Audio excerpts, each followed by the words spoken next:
আসসালামু আলাইকুম। আজকে চললাম মনা পাতারে। এনে মাছ ধরা চলতেছে। খাত থেকে মাছ ধরা হইতেছে। আমাদের বাসায় বলা হয় খাত, আমনেগর বাসায় জানি কি বলা হয় জানি না।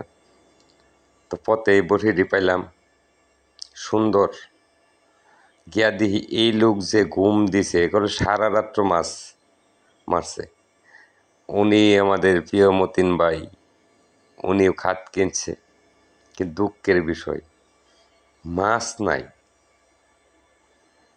কারণ মাছ নাই একটা কারণ হচ্ছে যে চাইনা কিছু জাল আছে, পানি আসার সময় চাইনা জালগুলি দেয়া একেবারে ছোটো ছোটো মাছগুলি মাইরালা। এই চাইনা জালের কারণে এখন আসলে মাছ নাই। ওনার কিন্তু বিয়ার বয়স হয়েছে। আমাদের প্রিয় মতিন ভাই যে সুন্দর যে বড় ঝাড়ি তুলতেছে খাদের থেকে, আর উনি কিন্তু ওনার জন্য কিন্তু পাত্রী খোঁজা হইতেছে। ওনারে বিয়া করাইয়াম, যদি কোনো পাত্রী থাহে আপনারা জানাইবেন। আসলে কোনো মাছই নাই। এটাকে বলা হয় খাত। খাদের মধ্যে অনেক জাডি, এইগুলি তুললা ফালাইতেছে। উনি বাসলি আইতাছে,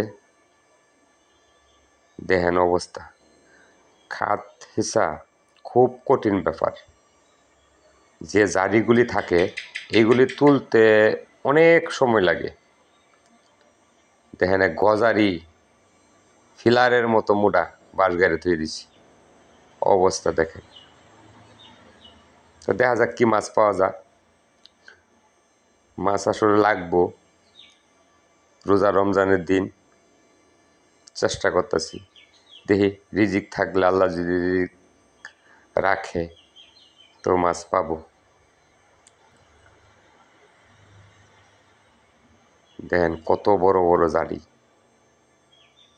এই খাতটা কিনছে 15,000 টাকা দাম। আমার যে ধারণা 5,000 টাকা বিক্রি করতে পারবে না মাছ, অথচ 15,000 টাকা দিয়ে কিনছি।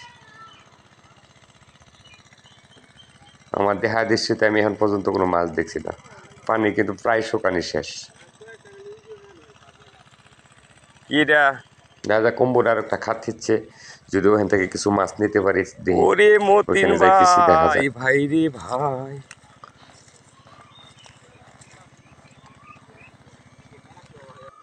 যদি কিছু মাছ পাওয়া যায়। সর্বশেষ এই মাছটি সংগ্রহ করছি, 3 কেজির মতো হবে, শুধু টাকি মাছ। সাথে কইও আছে।